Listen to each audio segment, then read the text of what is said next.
and I look forward to this session and with Stephanie. So looking forward to having a conversation around talent and the future of talent and how we can continue to make an impact as HR professionals. Great, and thank you, Ellen, for the introduction. I am personally really excited to moderate this because we have one of our industry's best HR practitioners with us. So I hope that everyone takes full advantage of the next 30 minutes and asks Ellen lots of good questions.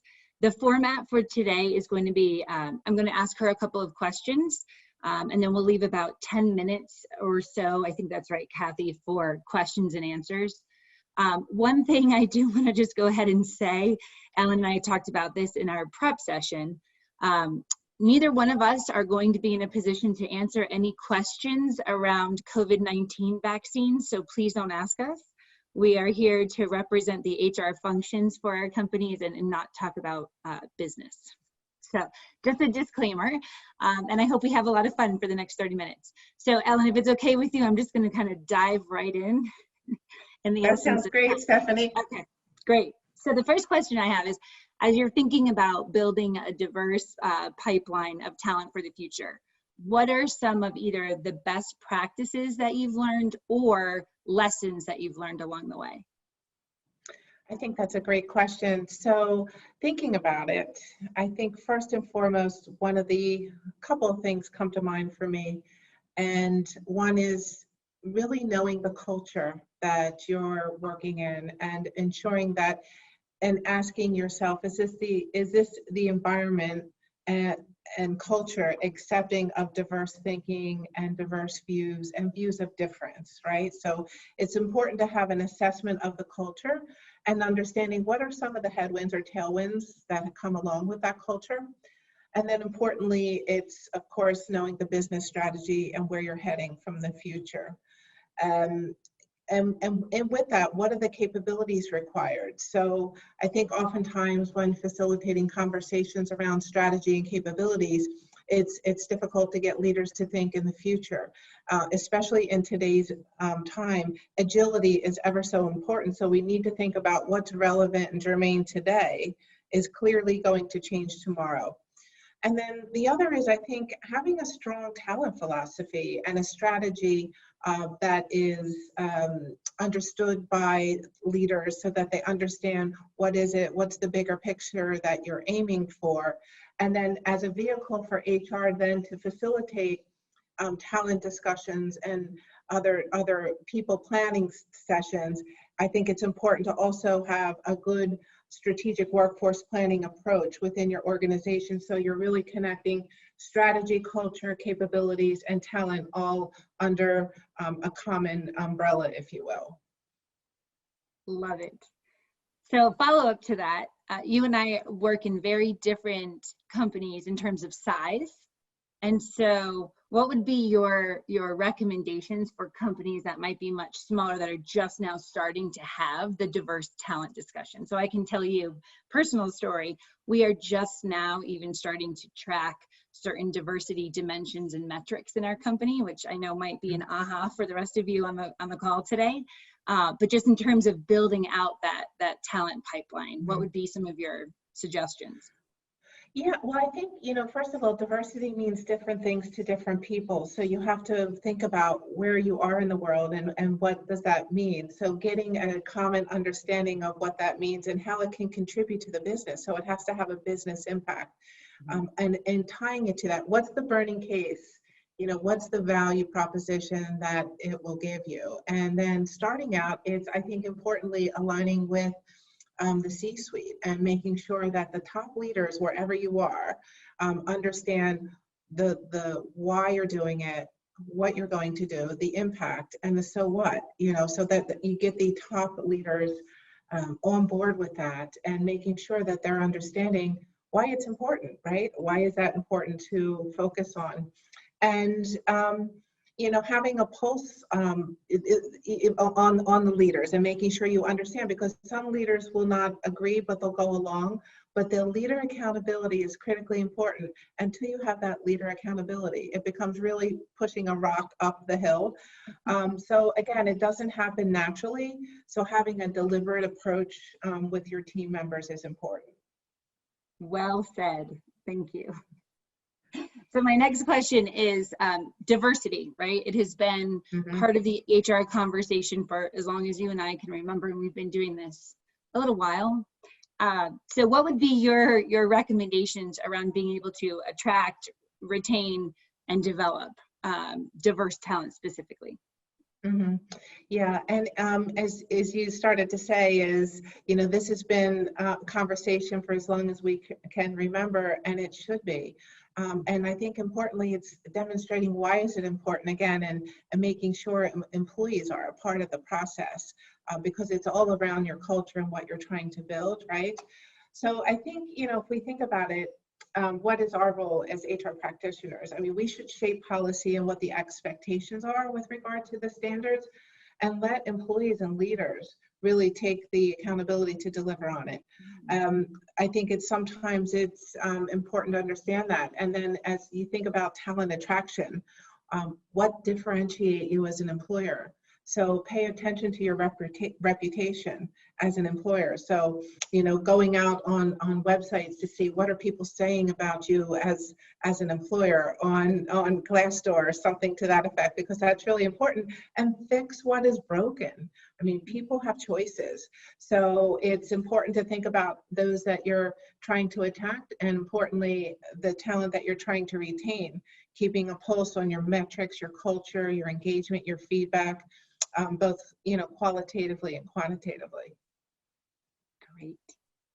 Do you guys have programs, I'm thinking you probably do, specifically for managers to help them kind of develop talent? So again, BioChrist is very small, we're 200 people. We're just now starting to have the conversations around developing managers to actually be equipped to have, whether it's a coaching conversation, a difficult conversation, even giving positive feedback. And I'm assuming you guys probably do have programs for managers already in place. Yeah, absolutely. And, you know, there's a big shift happening in organizations from having this need to do face-to-face training. And COVID has really pushed us into saying e-learning needs to be the platform by which we go to. But in trying to push managers to understand and lean into these coaching conversations, but it's important for us to be able to help educate, and so that leaders can understand what the principles are and the approach, and creating potential communities of practice, small groups, so leaders feel safe together, you know, coming together to, you know, learn from each other, and maybe even have leader-led approach, because that's always helpful when leaders take that accountability to train others.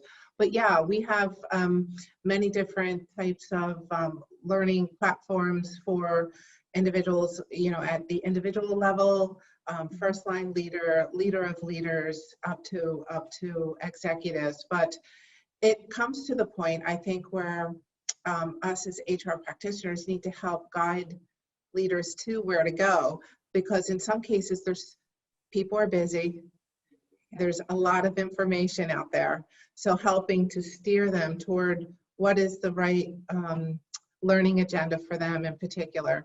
So I mean, the one positive that we have here at AstraZeneca, we have an ambition to ensure that we have a lifelong learning ambition, so that everyone is invested in their continued growth and development. So it becomes important to who we are as a culture. I love it. And I'll be calling you after this to talk about how we can institute perhaps some of those things at BioChrist. Okay, so my next question is, and this one is probably going to be a little bit more charged, but what role do you think HR plays in terms of racial and gender equality in the workplace, especially in light of everything that's happening here in the US and even more globally in 2020? Yeah, what a high charge year it's been, I have to say, for HR practitioners. Stephanie, it's been really, really challenging. And it's pushed us to push ourselves too, you know, with COVID and managing through COVID, but with the Black Lives Matter movement, it's become ever so important for companies to really take a step back and assess where they are relative to the journey. And you know what I'm pleased about is that it has now become a global conversation. But I think, you know, so what do we need to do as HR? We need to be able to support and train and coach our employees and managers. So I think oftentimes we think about we need to coach our managers, but we duly need to educate our employees as well. So I think it's about making sure that what's made a differentiator is listening, you know, making sure we're doing listening, education, and then act. So there was this propensity to move to action very quickly, but I'll say that the value in the past couple of months is ensuring our leaders are listening and learning and acting, and importantly, we're asking them to be role models in what they do, and continue with the formal and informal conversations. And I think what we've learned along the way, it's okay not to have all the answers. You know, it's okay not to know what to do. But I think in HR, what we really need to think about is how do we refresh and make new our talent value chain practices. So what do I mean by that? It's, you know, what's our approach in our sourcing strategy?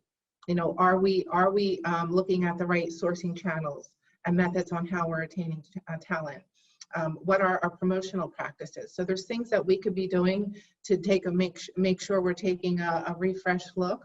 And all of us need to really step up, not just the diversity and inclusion team, if you have one. I mean, there's some organizations that don't have I&D or D&I professionals, right?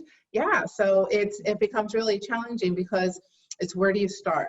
And this is where it's engaging leaders as well. And then again, you know, be transparent about what is working and what is not working, and open to employees and managers about where that is. And then finally, I would just say one thing that I found is super important in these days is leading from the heart and leading with empathy. And I heard something over the past week and it really stuck with me. It's soul over process, and that goes a long way. So when we think about HR, it's soul over process sometimes. I love that. I'm gonna get that tattooed on my forehead. Okay, so speaking of 2020, this has been a year unlike any other. At this point, I wouldn't be surprised if the dinosaurs come back. But how has 2020 impacted your talent agenda, whether that's recruiting or just making sure that you're staying connected to employees, especially in a virtual environment? I'm sure you have lots of examples and aha moments. Absolutely. And as one of our leaders, I'll take the quote, "Don't let a crisis go to waste." COVID-19 really has resulted for us in unprecedented times globally in all of our lives. And so I would say early days, it was really quite frenetic a bit to try to get our feet grounded on what we're doing, what we need to do, and how do we respond. But I was pleased that we were able to continue to go into our what we call business as usual practices, so we can continue to stay focused and adjust where needed. So I think that we all need to go back and look at, you know, is what we did yesterday still the right thing we need to do today and tomorrow? So going back to doing some good prioritization and not just relying on former ways of working. So it's just ensuring that we're making sure that we're committed and continuing and stretching our goals, but also reprioritizing our goals. So as we think about, you know, that, I think that's one area. One thing I would say that was quite remarkable is, and I think I shared it with you when we spoke last week, is we have to learn to be comfortable having conversations with talent. So we continue to do talent scouting and we have conversations with people all the time. So I actually added 2 new team members and did some recruiting virtually and hired and onboarded 2 team members virtually over the past 2 months. And it's been incredible. And I have to say, it does not really feel that different. You know, with the technology, I think it's super important to having good technology, but having the connectivity, it really felt very good. Very good. And so I think we just need to understand that it's going to be a different approach, and that then leads me to the digital era. So, you know, we really need to think about how digital must play a role in how we operate moving forward. Yeah, I couldn't agree with you more. I remember the first few weeks, I kept thinking, there's no way we're going to be able to operate virtually. There's just no way, right? There are certain people or certain roles where I felt like you just had to be in the lab, you had to be in the office. And now not only me or my company, but the entire world is working virtually. And I think we're proving that, you know, we're much more adaptable and can still be productive, even in a virtual environment. One thing that comes to mind, I don't know if this happens to you, Ellen, it does happen to me. I don't know if it's a real thing or if it's just something I made up in my head, but I do feel like at times I get Zoom fatigue where I just don't want to be on video anymore. I hear from people that they're exhausted, more exhausted than usual. And so just kind of spitballing here, do you guys have you guys talked about it in terms of, so one of the things we're trying to do is maybe carve out time on a day, you know, one day a week where we just don't have Zoom meetings, or be able to give people the empowerment to say, you know what, I don't want to do a Zoom video, I will have a call. But I don't, you know, I don't want to be in front of the computer. I want to be able to sit on my couch and just have the phone up to my ear if that's what they choose. So have you guys heard kind of rumblings about that, or what are you doing to kind of address it? Yeah, that's a really good question because, you know, from a productivity perspective, I think we can recognize globally and around all of our organizations, people are working extra hard, if not more so than pre-COVID. So that means getting up early, having your calls. One morning I had 7 calls and it was only 10:30 in the morning. And they were 30 minutes back to back to back, and they're different topics. So you have to be, that's the agility that comes into play. But at the end of the day, you know, often days I spend my time a good 8 to 10 hours we use Teams for the most part and Zoom. I find that it is exhausting, but it's also invigorating because you feel like you spent the day with your colleagues collaborating. And but it does fatigue over time, right? So I think it instills each of our responsibilities to say, am I setting up too many team meetings? Are we making it safe to say, please take time for yourself, because health and well-being is clearly important. And I think it's up to leaders to make sure that we're ensuring that people are caring for themselves, because quite frankly, many of our colleagues are working with children at home and elderly parents and all types of different challenges. So we just have to be respectful of that and understand, you know, what it needs to happen to get the work done. But I agree. It's funny because after a while you're on the Teams, and then my family started to say, "Oh, let's do a Zoom meeting tonight." You're like, "No," but I'm but done. it's been, yeah. But then reversely, I hear colleagues say they only do phone, and I'm like, "Don't you miss seeing somebody face to face?" So I think it is all what you get used to and how you adapt. But there is, I think there's a proper blend and a proper mix to what's right. And I think you need to take those cues from the organization. So I don't mean to be flippant with my next comment, but my boss actually said to me a couple of weeks ago, he said, "Steph, you've just completely given up, haven't you?" And I said, "What are you talking about?" And he said, "The first month or two of COVID, you would at least brush your hair, put on makeup, you know, at least look professional. And then last week I had on a baseball hat, no makeup, workout clothes." And I said, "This is the benefit, right? Like, I'm trying to find the silver lining, and the silver lining here is I can wear a baseball hat to a Zoom meeting with you." And I know that that's not necessarily the culture of all companies, but trying to find the silver lining. And I think the other thing you said that really resonates with me is that everyone is on this personal journey, and it looks different for every single person. And again, I'll just share a story about me. You know this, Ellen, but I'm located normally in Raleigh, North Carolina, and I have no people, no pets, no plants. And after a couple of months of being in my apartment day after day, I just started feeling almost depressed. And so I said to my boss, "I haven't seen you in the flesh in the last couple of months, and our office is closed until January." And so I said, "Can I just go travel? Can I just go wherever I need to go to try to change up my environment?" And so I'm actually doing this call from what was smoke-free Colorado. I think the smoke's coming in now from the West Coast, but it's great. And I know that everyone's situation is different, but what an incredible testament to him and to the culture that we've created at our company, where I can say I want to be able to work remotely, if you will, as long as I have a Wi-Fi connection, right? And being able to say that to people, and people with kids, take an hour during the day if you need to and have lunch with your kids, we'll figure it out. So I think the more flexible companies can be in that regard, the better outcome we're going to have, and happier employees, right? So Ellen, my last question is, how are the expectations of the HR organization changing? And what do we need to do to make sure that we keep up with those changes and challenges? Yeah, I think that's something that we should step back and reflect on, and bring our teams together to really discuss that. One thing that we learned in our business is really letting innovation coming from all levels of the organization, and don't always work top down, and look at that inverted triangle, and that's where the power is going to come from. I would also say, I oversee manufacturing, so I can't not attribute things to operational excellence, but I think there's an opportunity to do some leaning out in the organization, lean practices.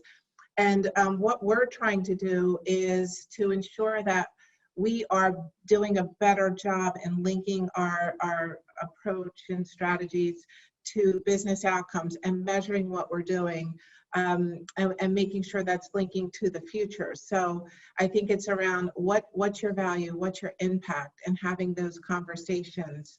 But importantly, I said a little bit before, it's the digital agenda. So focusing on digital and technology, and making this at the center of what you do, because at the end of the day, you want to come across as HR professionals.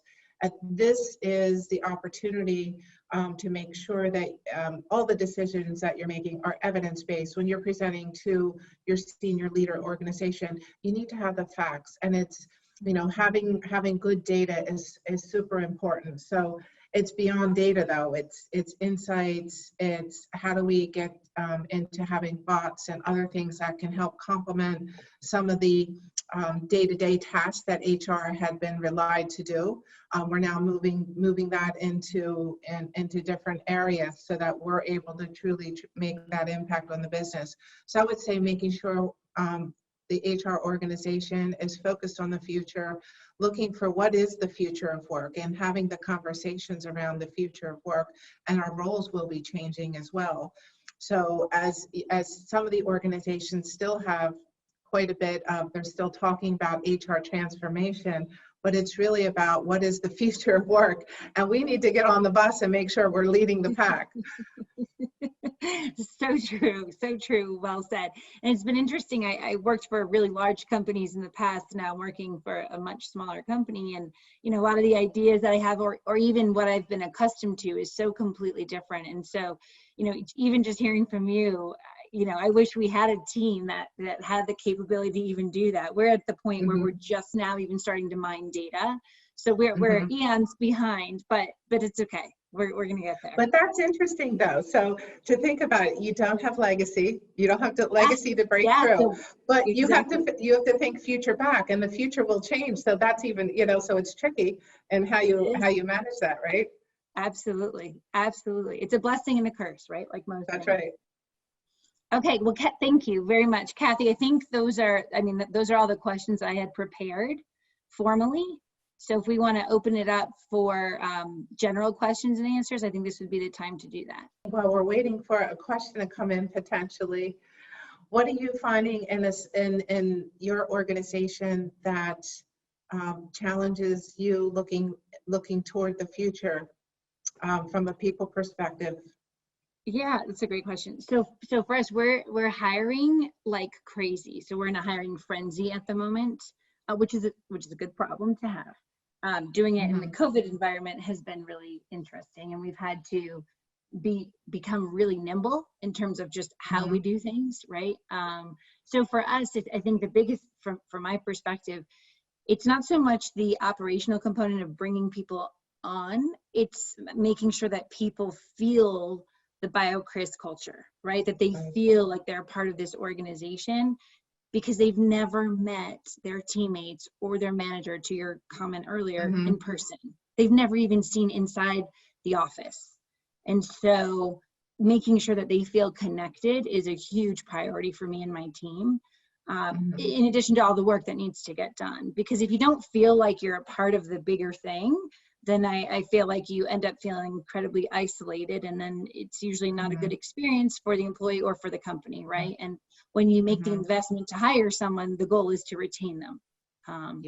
So that's a huge thing for us, is just trying to make sure that we're doing that. And then also we're trying to build out a European team, and we're doing all of that virtually, and we've never done it before. So it's been interesting. I use this term a lot. We're Frankensteining things together to make it work, but it's certainly not what I would consider operational excellence. So we're getting things up and running, but now we're trying to go back and actually make sure that things are connected and they make sense and that they're efficient and effective. Right.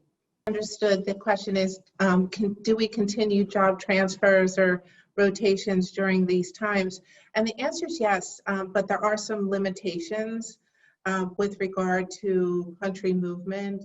Maybe intra-country movement can happen, but what we're finding is the concept of mobility of talent is somewhat on hold based on many countries, visa restrictions, having challenges getting things in time. However, if somebody's already within the organization and can do that job remotely, we'll let that continue. But there's some roles that you need to be in location, and that's just being it's a bit of a challenge. So we're working that through, but so far we're still, I would say, 80% able to continue those movements. But we really have to rethink, what does the future bring for us in that regard. And I can tell you from my perspective, our company is so small, we don't even really move talent at this point. People are just hired into the roles that they're in. But I would echo Ellen's comments that we would need to think through it very carefully before we even considered moving someone during this time. I would say two things. It's the one is making sure we're all taking a step back and doing a reflection and lessons learned on what we learned about our ways of working, and taking that into consideration as we look ahead, and letting that to be able to continue to shape the culture. I think that's super important, because again, don't let a good crisis go to waste. We've really had some positives that came out of this that we're wanted to make sure that we can maintain the essence of that. And then the second is, the newly regenerated focus on inclusion and diversity. I think it's just going to make us stronger, and to pay attention to some things in more detail of what we need to do. And with that, it's really ensuring that we bring the employees along with us. So those two things have been very positive over the past 6 months. And I would add something a little bit more, maybe it's more lighthearted, but again, a small company, 200 people. So we've done a lot more town hall type sessions with our CEO. So we have our entire leadership team on the call with all of our employees. We have sessions where we have a parent support network, right, where people will just get on and talk about some of the frustrations of trying to be a working parent, and sharing best ideas or best practices or lessons learned, or, here's a babysitter in the area. I mean, just, it's amazing to see when you create the right environment and the right platform for people, how the connections just naturally start to form. And I would say, again, small company, much easier, but it feels so much more like a family now in some ways. And that's not in a cheesy way. It's just truly, I feel like, yeah. I hear you, because we've added in social hours. So in the early days specifically, and I want to get back, we've had a social hours with our teams, so that we can see if they want their pets, their children, and things like that, to get to know the person beyond the screen type of thing. And my team even had they had called it the happy hour. And I said it was too early for me. It was 1 in the afternoon, but I even had somebody put on a bow tie, an evening dress. It was just that everyone got dressed for the occasion. So it was a lot of fun. So I think it's bringing the best out of people. And sometimes we just have to stop and smell the roses. Yep. So one of the things that we did is the HR team started it, and then it's kind of just percolated around our company. And I shouldn't probably admit this, but there's 6 of us on the HR team, and we did a whole kind of spiff on the Dolly Parton song, Working 9 to 5. And we shared it with the entire company. I mean, we were super vulnerable. I wasn't sure how it would be received. And we sent it on a Friday afternoon, and people just cracked up. And, you know, it's just nice to see, you know, you're being a little bit silly, you're trying to have fun. And actually, from that point now, each business area has done a video, and we just save them on our company intrasite. You know, it's just, you have to find the ways, right? Find the ways and find the silver lining. So